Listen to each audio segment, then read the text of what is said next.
Bonjour, Madame Valade. Bonjour, Monsieur Poitier. Bon, alors, vous le savez, peut-être que les gens qui nous écoutent ne le savent pas nécessairement. Je suis président, actuellement directeur général de la Corporation des concessionnaires automobiles du Québec. Mais j'ai eu quelques vies professionnelles en amont, dont celle de policier à la Sûreté du Québec pendant 28 ans. Je me suis toujours un peu intéressé au langage non-verbal. D'ailleurs, dans ma famille, tout le monde sait qu'on ne peut pas me mentir parce que j'ai développé à travers les années une certaine compréhension du non-verbal de la part des gens. Mais vous en faites une profession, vous êtes synergologue. Alors, j'aimerais vous entendre sur le fait que dans la police, je pense que c'était fort utile d'avoir ces affinités-là, ces connaissances-là. Mais dans le monde du privé, je pense à nos concessionnaires, aux conseillers techniques automobiles, aux gestionnaires. De quelle façon croyez-vous que ça puisse être utile pour nos membres? Mais je trouve ça intéressant ce que vous me posez comme question, Monsieur Poitier, parce que c'est une interrogation qui revient souvent dans la tête des gens. C'est vrai que pour tout le monde, dans le domaine de l'interrogatoire, dans le domaine policier, ça va de soi, décoder le langage non verbal, parce qu'on associe souvent décoder le langage non verbal au mensonge. Donc, essayer de comprendre ce qui se passe dans la tête de l'autre. Mais au-delà de ça, développer l'observation du langage corporel est un outil qui permet d'optimiser l'écoute, d'avoir une meilleure écoute, une écoute plus humaine, élever nos qualités d'empathie parce que l'empathie, on le sait, hein, c'est de comprendre où est la personne, ce que la personne vit au moment présent. Et c'est davantage dans la communication non verbale qu'on peut le savoir parce que si on revient aux fondamentaux de la communication, eh bien, on sait que la communication humaine, hein, c'est les mots et le non verbal. Et les mots viennent de la tête. Les mots, c'est choisi. Tout ce qu'on se dit, on le choisit au préalable. Ça se passe en microsecondes, en millièmes de secondes, mais c'est quand même choisi. Alors que le corps est la partie de la communication qui est plus authentique. Pourquoi? Parce que elle bouge au rythme de l'émotion. Donc, c'est complètement différent. Si on voulait faire un parallèle, on pourrait dire que les mots sont à la tête, ce que les gestes sont à l'émotion. Alors, quand on souhaite bien comprendre nos clients, que ce soit dans le domaine automobile et tout autre domaine, eh bien, on souhaite comprendre où est la personne. Souvent, on va donner des arguments, mais si on n'ose pas dire les vraies choses, eh bien, on va pouvoir observer sur le corps de l'autre personne des retenues, des mots qui ne sont pas verbalisés, un malaise qui apparaît. Donc, si on est l'avantage de comprendre la communication non verbale, c'est de pouvoir faire la combinaison entre ce qui est dit et ce que je vois, est-ce que ça offre le même message? Quand c'est oui, eh bien, on dit OK, on comprend bien, il y a une confiance mutuelle, donc on est capable on comprend notre client, on peut bien servir. Quand il y a un décalage entre les deux, et c'est ça que ça permet quand on observe le camp, de dire, si le client me dit oui, mais qu'en même temps, je vois que sur son corps, il y a une retenue, il y a un geste qui confirme que la personne n'est pas d'accord, eh bien là, on peut se poser la question et dire, bien, je vais peut-être poser ma question différemment. Je vais amener mon client à se confier davantage parce que quand il y a un écart entre les deux, c'est tout simplement qu'il y a une brèche au niveau de la confiance. Et cette confiance-là, ça peut être une confiance en lui. Il a moins confiance en lui, le client, il n'ose pas dire ces choses, ou peut-être qu'il y a un manque de confiance entre lui et l'intervenant, donc le conseiller ou la personne devant lui. Donc, c'est dans tous les domaines. Et si je reviens là, au début de ma réponse, eh bien, la communication non verbale, oui, elle peut nous servir à décoder la vérité et tout ça, mais notamment à bien comprendre l'autre. Donc, avoir une écoute plus humaine, plus optimisée finalement. Ben, j'entends bien ce que vous dites et j'ai voulu, d'une certaine façon, que vous m'expliquiez comment vous reliez le milieu policier à votre profession, mais en même temps, mes sources me disent que vous utilisez un sergent policier dans une de vos formations. Ça m'a un peu étonné. De quelle façon vous utilisez ce sergent-là pour des discussions qui ne sont pas de nature policière ou criminelle? Tout à fait, M. Poitier, vous avez tout à fait raison. À l'intérieur des formations à l'Institut Verum, eh bien, on est inspiré d'un modèle, des modèles au niveau des enquêtes policières. On l'a dit dans la question précédente, hein, ça va de soi dans le milieu policier, on fait des interrogatoires. Alors, les enquêteurs ont développé une procédure, une façon de faire pour pouvoir créer un lien de confiance, tout simplement, parce qu'on sait, hein, les enquêteurs, l'objectif, ce n'est pas de rendre l'individu coupable, mais bien d'avoir des vérités pour pouvoir bien mener à terme leur enquête, tout simplement. Donc, il y a une relation humaine qui se fait à travers les interrogatoires, à travers les entrevues avec les gens qui sont... avec les gens qui vont aller déposer une plainte au niveau de la police. OK? Donc, ils ont ces gens-là, ben vous notamment, parce que vous venez de ce milieu-là, vous avez développé des façons de faire qui sont tout à fait utilisables dans le milieu des affaires. Tout simplement. Parce que le protocole, la façon que vous allez utiliser cette durée d'entrevue, que vous appelez des interrogatoires ou des entrevues aussi, quand c'est les victimes, eh bien, il y a quelque chose à l'intérieur de ça qu'on peut s'inspirer pour pouvoir modéliser dans le milieu des affaires, tout simplement. Alors, je vous dirais que il y a une grande expertise dans le milieu de l'enquête qui a une longueur d'avance dans le milieu des affaires. Et c'est ça que je suis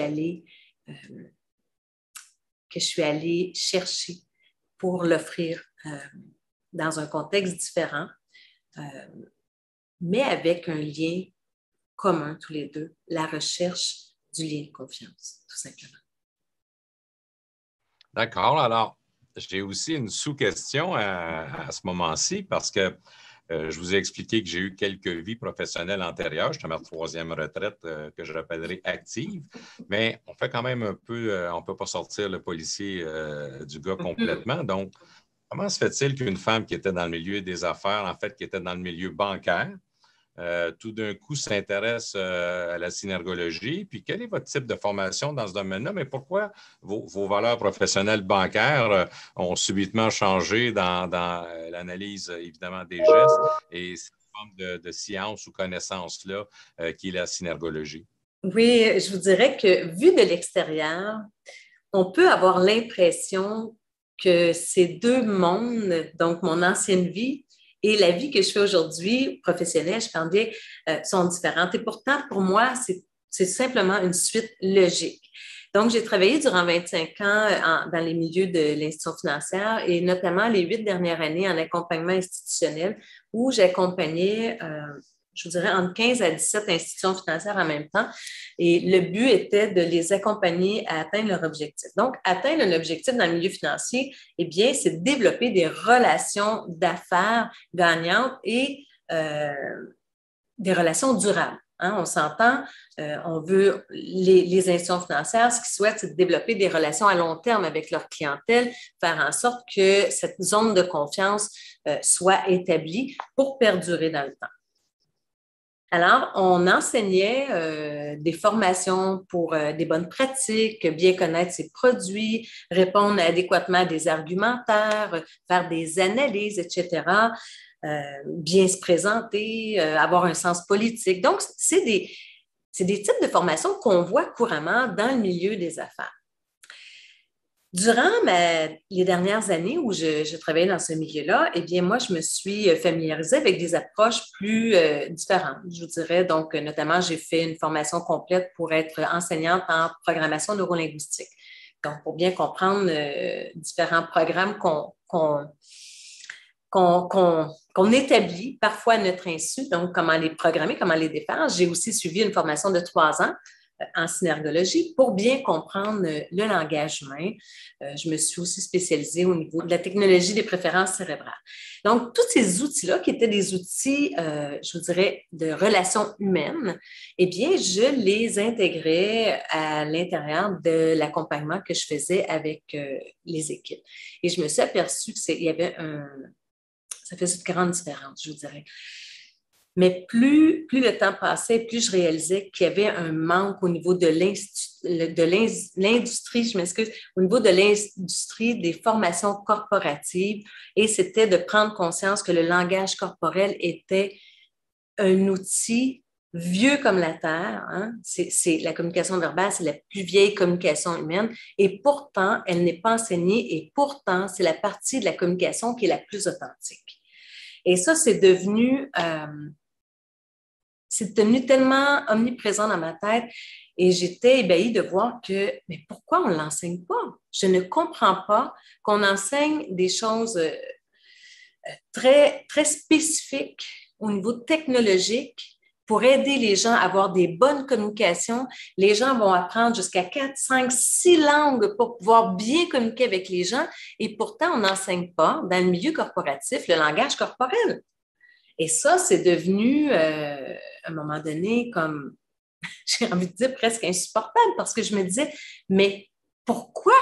Pourquoi on ne le fait pas? Il y a un trou dans l'industrie des formations corporatives. On ne parle pas du langage non verbal et pourtant, c'est le langage le plus important parce que la phrase qu'on dit peut avoir deux portées complètement différentes et la distinction entre les deux, ce n'est que le langage non verbal. La personne devant vous peut vous dire qu'elle a de l'intérêt alors que c'est faux. Mais si vous êtes capable de voir sur le langage non verbal qu'elle n'ose pas dire, eh bien, vous allez pouvoir rétablir la relation. Alors, j'ai tout simplement compris qu'il y avait un trou dans l'industrie et qu'il était urgent d'offrir ces formations aux institutions dans tous les domaines professionnels. Et c'est comme ça que j'ai démarré Verum en 2013. L'Institut Verum veut dire vérité. Alors, ma motivation, c'est d'aider les professionnels à avoir des relations authentiques, à créer des liens de confiance pour pouvoir créer des relations durables, des relations plus humaines, plus empathiques. Et ça part de soi aussi, parce que, vous savez, dans ce que j'enseigne, l'idée, c'est pas juste de décoder l'autre, mais c'est de prendre conscience de son propre langage non verbal et comprendre que quand on joue faux, eh bien, ça paraît.